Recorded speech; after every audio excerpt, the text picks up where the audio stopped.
Hello बच्चों, कैसे हैं आप लोग। आज हम लोग अपना चैप्टर नंबर 3 करने जा रहे हैं। चैप्टर चैप्टर नंबर 3 का नाम है क्या? Poverty as a challenge. गरीबी एक चुनौती है। ठीक बात है कि नहीं? क्या मतलब होता है, पहले समझते हैं इस वर्ड का मतलब कि पॉवर्टी होती क्या है। तो बड़ी सिंपल भाषा में आपको बता रहा हूँ बात। पॉवर्टी का मतलब बड़ा सिंपल सा बच्चों। जब किसी व्यक्ति की जो बेसिक नीड्स होती है वो फुलफिल नहीं कर पाता है, तो वो किस में आ जाता है? पॉवर्टी की कैटेगरी में आ जाता है, गरीब की कैटेगरी में आ जाता है। तो हम बोल सकते हैं ना, poverty means what? Lack of basic needs. Lack of basic needs. अब बेसिक नीड्स क्या होती है आप सबको मालूम है। Food, clothing, shelter. और अब तो आजकल दो चीज़ें और भी हो गई हैं। इसमें एक तुम्हारा एजुकेशन और हेल्थ भी, अगर कोई प्रॉपरली एक्सेस नहीं कर पा रहा है तो वो भी गरीब की कैटेगरी में आ जाता है। उसको बोलते हैं lack of basic needs. Food, clothing, shelter, education and health. तो ये तो बेसिक ही है और साथ में दो चीज़ें और जुड़ गई हैं, है ना। तो जिनके पास नो फूड हो, नो क्लोथिंग हो, नो शेल्टर हो, नो एजुकेशन की फैसिलिटी हो, नो हेल्थ सही रखने के लिए कोई व्यवस्था हो, तो उसको हम बोलेंगे क्या? They are in poverty. तो पर्सन जो है, गवर्नमेंट कैसे डिसाइड करती है कि भाई कौन गरीब है और कौन अमीर है? तो गवर्नमेंट क्या करती है, कहती है कि a person with less income, a person with less income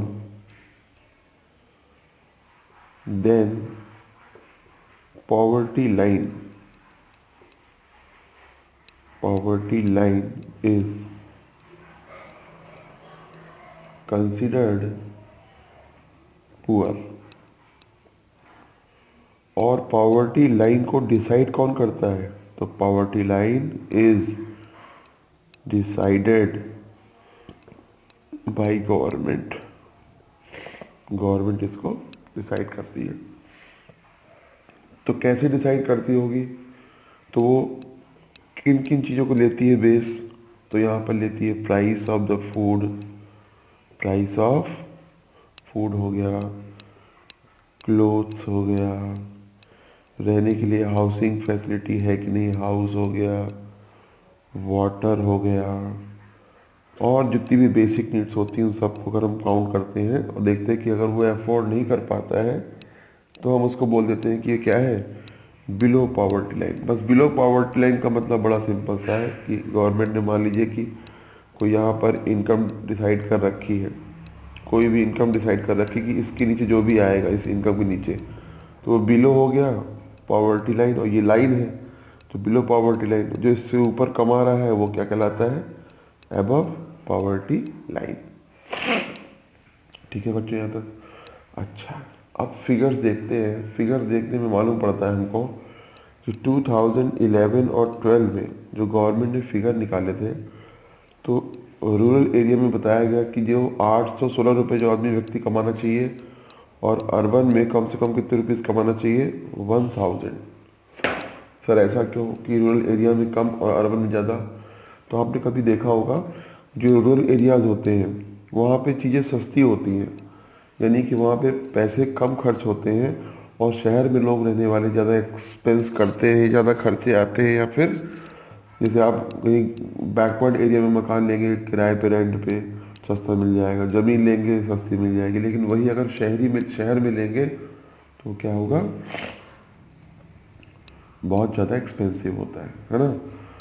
और अगर हम फैमिली की इनकम की बात करें, तो फैमिली इनकम के लिए ये बनाया गया है सिस्टम क्या, कि अगर गांव की कोई फैमिली है तो 4080 रुपीज़ के लिए पर्याप्त है। और अगर वही अर्बन एरिया की फैमिली है तो अर्बन एरिया की फैमिली के लिए कितने रुपीज़? 5000 रुपीज़ होना चाहिए। तब वो पॉवर्टी लाइन नीचे नहीं आएगा। ठीक बात है कि नहीं? इस तरीके से ही गवर्नमेंट ने कैलोरी डिसाइड कर रखी है। कैलोरी कैलोरी मतलब होता है क्या, जो हम खाना फूड कंज्यूम करते हैं ना, तो उससे मिलने वाली शक्ति को बोलते हैं क्या, कैलोरी।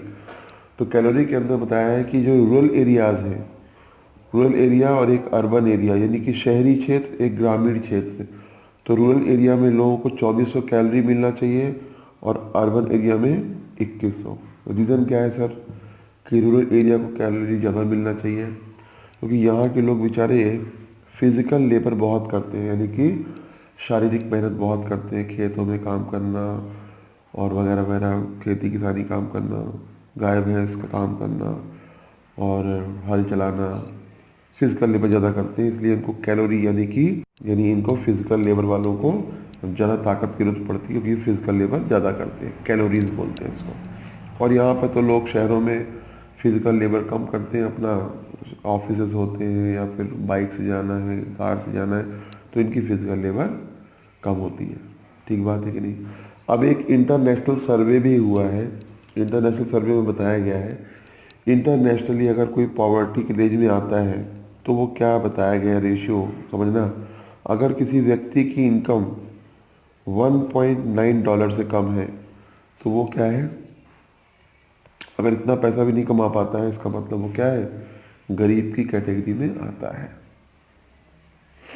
अब गरीब जो है, गरीबी ने कितने लोगों को शिकार बनाया है उसका भी फिगर अपने बुक पे दिया हुआ है। उसमें बोलता है वो कि 1993 में लगभग 45% लोग देश के क्या थे, गरीब थे। 2011-12 के हिसाब से अब कितने बचे हैं, मात्र 22%, जो एक अच्छा इंडिकेटर है। जिसमें अगर हम कास्टिज्म की बात करें तो शेड्यूल्ड ट्राइब्स के लोग जो है वो 43% है, टोटल शेड्यूल्ड ट्राइब्स का 43%, टोटल पॉपुलेशन का शेड्यूल कास्ट में जो है वो कितने हैं, लगभग 29% है। उसके बाद एग्रीकल्चर लेबर्स हैं वो 34% है। वही कैजुअल लेबर्स जो होते हैं, कैजुअल लेबर्स, वो भी कितने हैं, लगभग 34%। तो एग्रीकल्चर लेबर कहाँ मिलेंगे आपको, रूरल एरिया में। और ये कैजुअल लेबर से कहाँ मिलेंगे आपको, अर्बन एरियाज़ में, जो एग्रीकल्चर काम करने के साथ साथ कई बार क्या होते हैं, माइग्रेट जाते हैं शहरों की ओर। जब खेती काम नहीं होता है तो शहरों में जा कर के ये कुछ लेबर काम करते हैं। और साथ ही एक और चीज़ भी यहाँ पर, विमेन लेबर या फीमेल लेबर बोल सकते हो आप, फीमेल लेबर को भी वेज रेट बहुत कम मिलते हैं in comparison to male labours, because इनकी भी हालत बहुत ख़राब है, बिकॉज इनको फैमिली का बहुत बर्डन होता है, बच्चों का भार होता है फैमिली। और इंडिया थोड़ा सा है मेल प्रोमिनेंट ज़्यादा है देश, ये सब कारण है। उसके बाद अगर हम स्टेट्स की बात करें बच्चों, तो उड़ीसा के अंदर जो है 32.6 लोग क्या है, बिलो पॉवर्टी लाइन यानी गरीब हैं। वहीं अगर बिहार को देखें तो बिहार में हालत और ज़्यादा ख़राब है, 33.7% लोग। जबकि तुम्हारा केरला हो गया, तुम्हारा गुजरात हो गया, आपका वेस्ट बंगाल हो गया, और यहाँ नहीं दिख रहा होगा आप लोग को, ये पंजाब हो गया और आपका हरियाणा हो गया, यहाँ पर हालत कुछ ठीक है, अच्छी है। क्यों, रीज़न क्या है, बिकॉज देखो ये सब अच्छे इंपॉर्टेंट क्वेश्चन बता रहा हूँ आप लोग को एग्ज़ाम पॉइंट ऑफ व्यू से, बिकॉज इन लोगों ने ह्यूमन रिसोर्स डेवलपमेंट में बहुत अच्छा काम किया। वेस्ट बंगाल में बताया था लैंड रिफॉर्म्स हुई थी। लैंड रिफॉर्म्स का मतलब होता है क्या, जो किसी एक व्यक्ति के पास बहुत सारी ज़मीन है तो उसके पास से ले करके उसको इक्वली सबके बीच में डिवाइड करने को बोलते हैं लैंड रिफॉर्म्स। और काफ़ी हेल्थ और एजुकेशन सेक्टर में भी इन स्टेट्स ने काफ़ी ध्यान दिया, इसीलिए ये स्टेट्स क्या है आज, डेवलप्ड स्टेट्स में आते हैं, या इनकी कंडीशन अच्छी है, कह सकते हैं इस तरह से। इतनी बात सुनाई सब बच्चों को। अब बात करते हैं क्या, वर्ल्ड की। अगर हम वर्ल्ड वाइडली देखें तो वर्ल्ड के वाइडली के हिसाब से 1990 के हिसाब से पूरे मुल्क के अंदर 35% लोग क्या थे, बिलो पॉवर्टी लाइन, यानी कि इंटरनेशनली 1.9 डॉलर भी नहीं कमा पाते थे। लेकिन 2013 आते आते ये जो फिगर कितना हो गया, 10.5%। और आज भी सबसे जो गरीब देश है वो कौन सा है? अफ्रीका। सबसे गरीब देश कौन सा कहलाता है? अफ्रीका। चलो बच्चों, उसके बाद नेक्स्ट टॉपिक हम लोग ये पढ़ेंगे कि हमारा देश आखिर गरीब क्यों रह गया इतना, ठीक है ना? Why so poor, upper India remains why so poor. तो पहला रीज़न था ब्रिटिशर्स थे। पहला रीज़न क्या था? ब्रिटिशर्स थे और उनकी बैड पॉलिसीज़ थी। क्या थी बच्चों? बैड पॉलिसीज़ थी, लगान वाली पॉलिसीज़, डिवाइड एंड रूल वाली पॉलिसी। और उन लोगों ने देश के डेवलपमेंट के बारे में कभी भी सोचा ही नहीं, और 200 वर्ष हमारे ऊपर वो गुलामी करे गए थे। तो पहला रीज़न ये था। फिर उसके बाद बताया था मैंने आप लोग को, जस्ट अनइक्वल डिस्ट्रीब्यूशन है। किसका? Unequal distribution of resources. बताया था मैंने आप लोग को, कई जो जब अंग्रेज गए तो बहुत सारी, किसी को कुछ दे गए, किसी को कुछ राज दे गए थे, कोई सिस्टम था नहीं, और इसलिए सबके पास प्रॉपर ज़मीन के हिस्से से नहीं थे, ठीक है। थर्ड नंबर में लिखा है क्या? पॉलिसीज़ तो बहुत सारी बनाई गवर्नमेंट ने, बहुत सारे एक्ट बनाए, लेकिन जो उसका इम्प्लीमेंटेशन था वो प्रॉपरली नहीं किया। तो इसमें आप देख सकते हो कि many policies were framed by government, but due to bad implementation these policies were failed. तो this was also the reason behind what why India remains poor. फिर fourth number is small fertilizers take loan from big. जो small small farmers होते हैं वो big farmer से loan लेते हैं और उनको दे नहीं पाते दोबारा से। जो स्मॉल फार्मर्स होते हैं, स्मॉल फार्मर्स जो होते हैं वो बिग फार्मर से क्या करते हैं? लोन पे पैसा लेते हैं और फिर कल्टीवेशन फार्मिंग करते हैं, और मान लीजिए सक्सेस हुआ, ठीक है। अगर नहीं हो पाते हैं तो उनके कर्ज के जाल में फंस जाते हैं। इसको हम लोग क्या बोलते हैं? Debt trap. डेट ट्रैप का मतलब क्या होता है? ऐसा कर्ज जो हम चुका नहीं पाते हैं, जिससे हमारी जो प्रॉपर्टी होती है, जो हमारी ज़मीन होती है, वो भी हमारी चली जाती है, ठीक है। फिर फिफ्थ पॉइंट बच्चों आता है पॉपुलेशन का हाई रेट होना। हम लोग पढ़ रहे हैं what are the causes of what? Poverty. Population increasing rate of जो पॉपुलेशन है वो भी क्या है? कारण है किसका? गरीबी का। और छठवां कारण हम लोग बोल सकते हैं कि अपने इंडिया में शो ऑफ बहुत ज़्यादा है। शो ऑफ, शो ऑफ समझते हो आप लोग क्या होता है? खर्चा करना, बहुत ज़्यादा खर्च करते हैं। अगर आप अब्रॉड्स में जाओगे, बड़ी कंट्रीज़ में देखोगे, तो वहाँ पे 10-20-50 लोग मिल करके शादी कर लेते हैं। और यहाँ तो मान लो किसी देखने भी जाते हैं लड़का लड़की वाले, तो 50 लोग जाते हैं। कहने का मतलब शो ऑफ करते हैं बहुत ज़्यादा। 500-500 लोग खाना खाने जाते हैं, 1000-1000 लोग खाना खिलाते हैं लोग बाग। तो शो ऑफ की वजह से क्या होता है? बहुत सारा पैसा लोग खर्च कर लेते हैं। तो आपसे पूछ सकता है एग्ज़ाम में what are the reasons of poverty. तो मैंने आपको 6 पॉइंट बताए। 5 नंबर का मैक्सिमम बड़ा क्वेश्चन आएगा, तो 6 पॉइंट में 5 तो आप लोग को बन ही जाएंगे, ठीक है। उसके बाद गवर्नमेंट ने क्या ग्रोथ और डेवलपमेंट के लिए क्या क्या किया, क्या स्टेप्स लिए गवर्नमेंट ने? पहला मैं सिखा रहा हूँ आप लोग को PMRY। बड़े ध्यान से बात सुनना। PMRY का मतलब होता है प्रधानमंत्री रोजगार योजना, और ये स्कीम हुई थी लॉन्च कब? 1993 में। इसने क्या किया? जितने भी हेल्प किया उन एजुकेटेड लोगों का रूरल एरियाज़ में जो अपना खुद का बिजनेस स्टार्ट करना चाहते थे। मैं लिख देता हूँ यहाँ पे, रूरल एरिया में स्टार्ट किया गया था इसको। किन लोगों के लिए? जो एजुकेटेड हैं लेकिन उनके पास कोई रोज़गार नहीं है, तो अपना खुद का कोई भी बिजनेस शुरू कर सकते हैं। रूरल एरिया में था, एजुकेटेड लोगों के लिए था, और वो लोग खुद के बिजनेस के लिए गवर्नमेंट ने शुरू किया था कब? 1993 में। ये पॉलिसी नंबर 1 है, ठीक है। तो एग्जाम में पूछ सकता है एग्जामिनर आपसे कि व्हाट इज मेंट बाई, या what steps are taken by government. Second है बच्चों रूरल एम्प्लॉयमेंट जनरेशन प्रोग्राम। इसको कब लॉन्च किया था? तो इसका कोई स्पेसिफिक डेट तो नहीं लिखी है, क्वेश्चन बुक में देख लेना आप लोग, याद नहीं आ रही मुझे। इसको बोलते हैं रूरल एम्प्लॉयमेंट प्रोग्राम। जो लगभग ये PMRY की PMRY जो फर्स्ट वाला पढ़ा था उसके जैसे ही है, लेकिन ये विलेज के लिए भी था एंड सिटीज़, यानी कि रूरल और अर्बन दोनों एरियाज़ के लिए बनाया गया था। बस बेसिक डिफरेंस यही है, सेकंड पॉइंट में ही आ जाएगा आपका। फिर नंबर 3 था क्या, स्वर्ण जयंती, क्या बोलते हैं, स्वर्ण जयंती ग्राम स्वरोजगार योजना। ये बच्चों पास हुआ था 2000 में, ठीक है। और इसमें जो सेंट्रल गवर्नमेंट हुआ करती थी, वो स्टेट गवर्नमेंट को फंडिंग किया करती थी कि किस किस स्टेट में क्या क्या कमियां हैं उनको आप दूर करिए।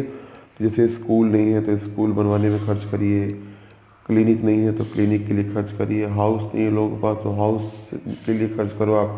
यानी कहने का मतलब सभी तरह की बेसिक नीड्स के लिए जो सेंट्रल गवर्नमेंट स्टेट गवर्नमेंट को प्रोवाइड करती थी उसको बोलते थे क्या हम लोग, स्वर्ण जयंती ग्राम स्वरोजगार योजना।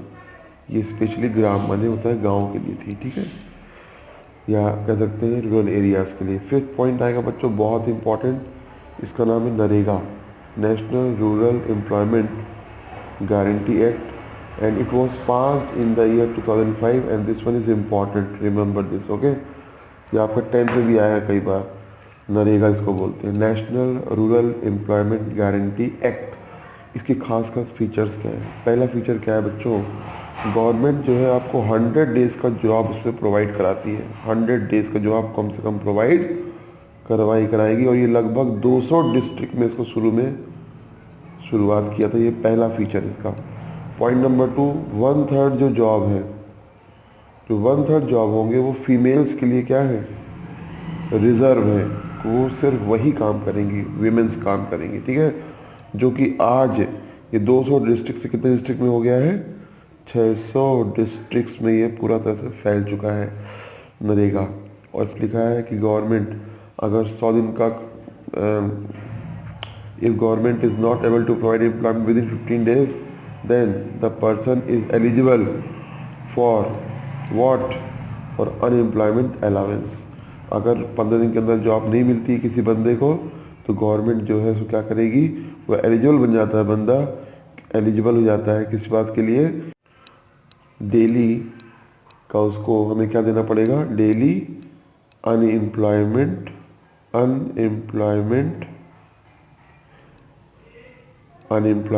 अलाउंस। मतलब कि अगर जॉब आप नहीं दे पा रहे गवर्नमेंट तो उसको अलाउंस देना पड़ेगा। मतलब कि जो बेसिक डेली का जो जॉब का वेज रेट होता है उसको प्रोवाइड करना पड़ेगा। ये इसकी 3 खास बात है। पहला पॉइंट क्या है बच्चों, गवर्नमेंट प्रोवाइड 100 डेज एम्प्लॉयमेंट की गारंटी लेती है और 200 डिस्ट्रिक्ट में शुरू किया था इसको। 1/3 जॉब वीमेंस के लिए रिजर्व होते हैं और आज की डेट में 200 से कितने डिस्ट्रिक्ट में हो गया बच्चों, 600 डिस्ट्रिक्ट में हो गया है। और अगर गवर्नमेंट किसी बंदे को 15 दिन के अंदर जॉब नहीं प्रोवाइड करती है तो उस बंदे को, वो बंदा एलिजिबल हो जाता है किस बात के लिए, कि उसे अनएम्प्लॉयमेंट अलाउंस मिले। मतलब कि उतना पैसा जो काम करने के बाद मिलना चाहिए था वो अब मिलेगा। तो बच्चों बेसिकली पूरे चैप्टर में यही है, आप लोग बड़े ध्यान से पढ़िएगा। कोई भी डाउट लगे, कोई क्वेरी हो तो you are most welcome to ask me at any time. Phone number भी मालूम है, कोई दिक्कत वाली बात नहीं है, 112 एंड 112। वीडियो अच्छा लगे, समराइज़ करके बनाया मैंने, तो प्लीज़ इसको लाइक ज़रूर करना। चलो बच्चों, thank you so much, bye bye.